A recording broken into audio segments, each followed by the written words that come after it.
Una de las cosas entretenidas del sentido de la vida, que primero, lo hemos mencionado antes, hay una pregunta que le ha dado vuelta a montones de personas. No creo que acá tengamos el propósito de encontrar el definitivo, pero a grandes rasgos hay algunos elementos que sí vale la pena considerar. Primero, de que estamos frente a un universo con unas reglas que nosotros no escogimos. Y nadie nos da un manual al nacer de cómo es correcto vivir o si estas reglas son apropiadas o no. Entonces, primero tenemos que distinguir lo siguiente. Nos preguntamos el sentido de la vida porque a veces tenemos crisis existenciales. Y las crisis existenciales tienen que ver con esas preguntas, con, a ver, ¿qué tanto de lo que hago tiene razón de ser?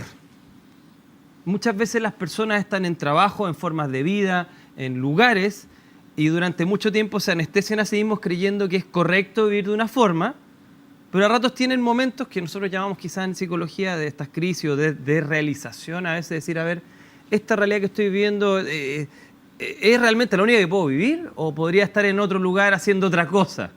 ¿Podría estar aquí o tomándome un caipiriña en República Dominicana? Ejemplo. Entonces, ¿cuál es el sentido de la vida? En parte tiene que ver con que a veces nos preguntamos si las maneras en que nosotros funcionamos son las correctas o no. Estas crisis existenciales. Ahora, respecto al sentido se han hecho muchas ideas, principalmente lo podríamos hablar más en tiempo después, pero a grandes rasgos, los filósofos existencialistas, por ejemplo, los 5 grandes, dieron en su área, Sartre, Nietzsche, Kierkegaard, Heidegger y, si se me olvida alguno, Camus, plantearon una escuela basada en la filosofía de esta como aproximación del ser, nosotros, ante esto infinito del universo. Y cómo encontramos estrategias para poder lidiar con eso, que es muy complicado. Pero todos encontraron algo en común, que quiero poner en la mesa como parte de esta conversación que podemos tener más adelante, que es el tema de la elección. Los seres humanos a veces nos damos cuenta que tenemos infinitas posibilidades y eso nos genera angustia. Acuérdate de Kierkegaard cuando habla del Angst. Entonces esta sensación de que el elegir es algo que nos desborda.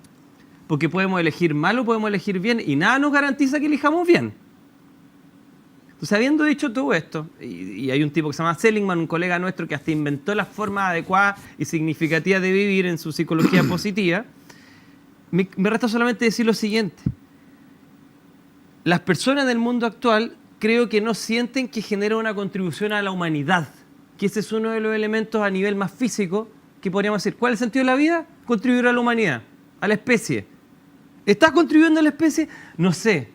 ¿Cómo puedo contribuir a la especie? Reproduciéndome, generando un cambio positivo en el ambiente, entendiendo más mi cabeza o haciendo algo que nos haga sentir mejor. No tiene que ver quizás hoy día, asumiendo lo del rol, que yo creo que es muy relevante, no tiene que ver hoy día con esta capacidad que hemos tenido los seres humanos de conformar esta aldea global, porque antes tu lugar estaba... Tal cual. En tu... ¿Dónde lo hacías? Vamos a ir desde atrás para adelante, digamos, en tu tribu, en tu pequeño conglomerado, en tu calle, en tu ciudad. Y hoy día tu lugar prácticamente está en el mundo. Entonces, en esta aldea global, a pesar de que estamos hiperinformados, estamos hiperrelacionados en esta red gigantesca, también estamos, de cierta forma, entre comillas, minimizados. Sí. Minimizados, o sea, hoy día las posibilidades que tú tienes de sobresalir son más por las redes, pero a la vez en medio de un mar humano. Sí, entonces, claro. Y no solamente en el espacio, sino que también en el tiempo, porque los jóvenes sobresalen una vez y después a lo mejor no más. Entonces tienen por llevarlo a estos tiempos, tienen un viral nomás. Un viral, exacto. Y después viene una euforia, viene una euforia de una vez, claro, por 2 días, 1 día y medio, y viene un desencanto de un año y medio. O sea, estás lidiando con todo esto como provocación. Entonces, buscar ese sentido quizás está cruzado, está tapado por el sentido de figurar, de llamar la atención. Sí. De ser reconocido. Mira, ahí un poco el Yuval Harari plantea esto tomándose las ideas de Dunbar, de este número crítico de personas que podemos nosotros identificar en una aldea por nuestras características cerebrales, que no han cambiado mucho hace 100.000 años atrás. Y nosotros más o menos aceptamos dentro de nuestra cabeza 160 personas. Y eso tiene dos lecturas. El número de Dunbar, que lo hemos mencionado antes. La primera lectura es de que yo, pasado esa cantidad de caras o de seres humanos, empiezo a prejuiciar y empiezo a generar listas de ellos, porque no los puedo identificar porque son demasiados para customizarlos, individualizarlos. Y la segunda lectura es que, claro, los gobiernos deberían ser más locales, porque un gobierno, por ejemplo, como el de Santiago, de Chile, de 16 millones de habitantes, por dar un número, no está cerebralmente a la par de nuestras capacidades, de nuestras limitantes cerebrales humanas. Entonces no debería haber un gobernante por cada 16 millones, debería haber un gobernante cada 150 personas. El clan, la tribu. Entonces lo que tú planteas tiene otra lectura más. Entonces, si nosotros en este momento vivimos en una aldea que quizás en TikTok nosotros estamos compartiendo ese espacio con 300 millones de personas, primero, es muy difícil ejercer un liderazgo, no tienen cabeza. Pero segundo, es muy difícil tener un rol, porque en 350 yo puedo ser el lechero del pueblo, el carnicero del pueblo, el chamán, el bufón, pero en 300 millones se difumina el rol, entonces se diluye completamente. Se diluye. Nosotros tuvimos una consecuencia inesperada en nuestra tecnología, un poco como Black Mirror. Y en este caso es que la tecnología juega en contra de nuestras limitaciones cerebrales, del número de personas que nosotros podemos seguir y la cantidad de personas que nosotros necesitamos para participar en el juego. Es decir, nosotros virtualmente estamos en el juego, pero nuestro ser, en nuestra configuración cerebral, es muy grande para poder sentirnos participando en el juego. Y eso nos está creando un problema con el rol. Y ese es el problema que los jóvenes están viendo, que no nos enfrentamos nosotros ni ninguna otra generación antes. Es como sentarse, como la película Gladiador, si la vieron al principio cuando muestran Roma.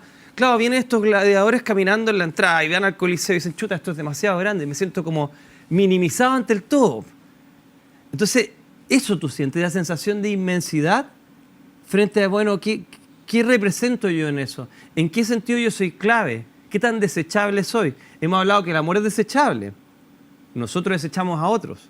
Pero ¿hasta qué punto en esa sensación de estar entre tantas personas nosotros nos sentimos no indispensables, nos sentimos desechables también?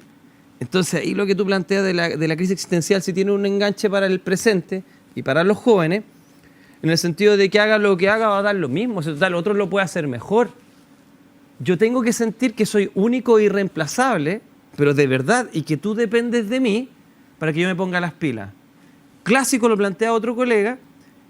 ¿Se han fijado que a veces el hermano mayor de una casa empieza a tener el rol de padre o de madre espontáneamente cuando ve uno más chico en necesidad? Se empodera de un rol de protección, independiente que no tenga los talentos para hacerlo, no tenga los recursos. Espontáneamente, cuando tú ves a alguien en necesidad, te empoderas de este rol porque sabes que ese ser depende de ti. Pero ¿y si no tenemos esa posibilidad?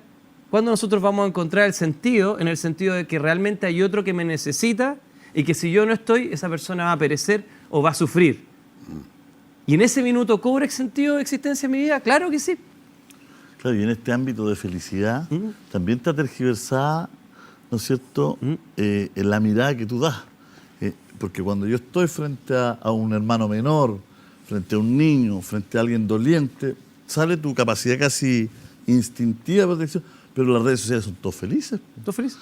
Entonces tú, en vez de sacar afuera ese instinto casi de protección, saca afuera un instinto prácticamente de puta, lo estoy pasando mal, están todos pasando los regios y yo estoy acá, o estoy aburrido, o estoy solo, o no estoy sirviéndome una cosita, siempre estoy como al debe más encima.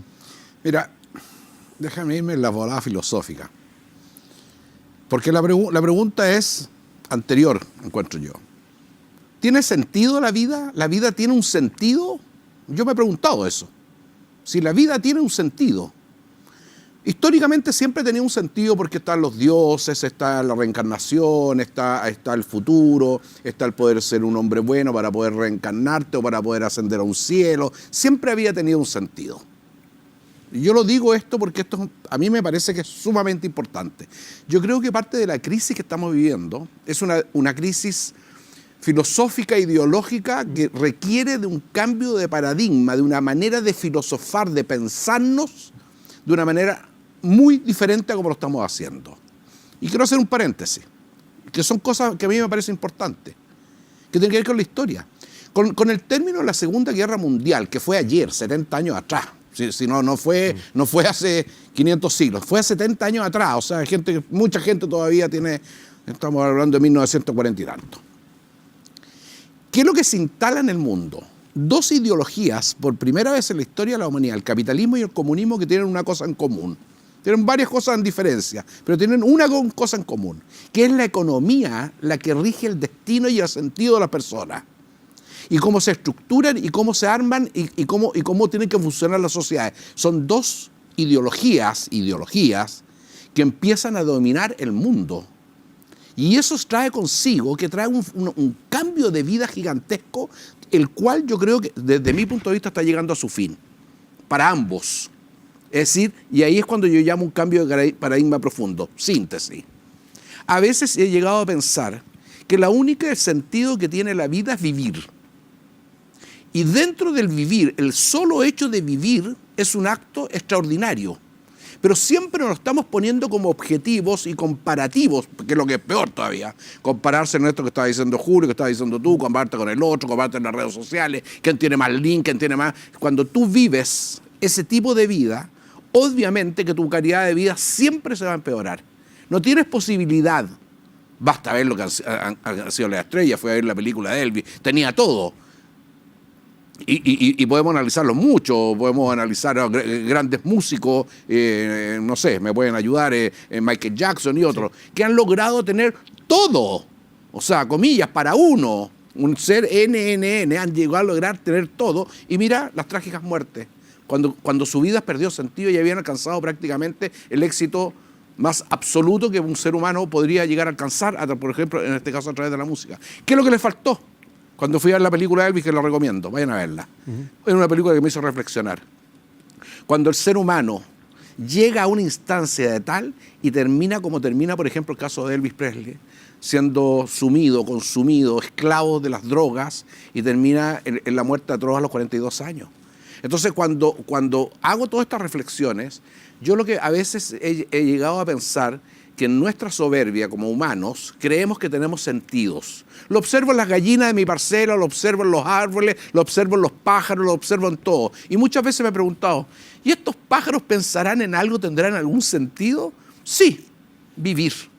Y vuelan y buscan comida y se acuestan y tienen vidas extremadamente simples. Nosotros hemos complejizado el existir de tal manera, con tal profundidad, que estamos en la crisis que yo siento que estamos y que todavía nos queda bastante por avanzar en ella, y la única solución es un cambio de mentalidad muy profundo. Que, bueno, a través de nosotros el universo busca sentido.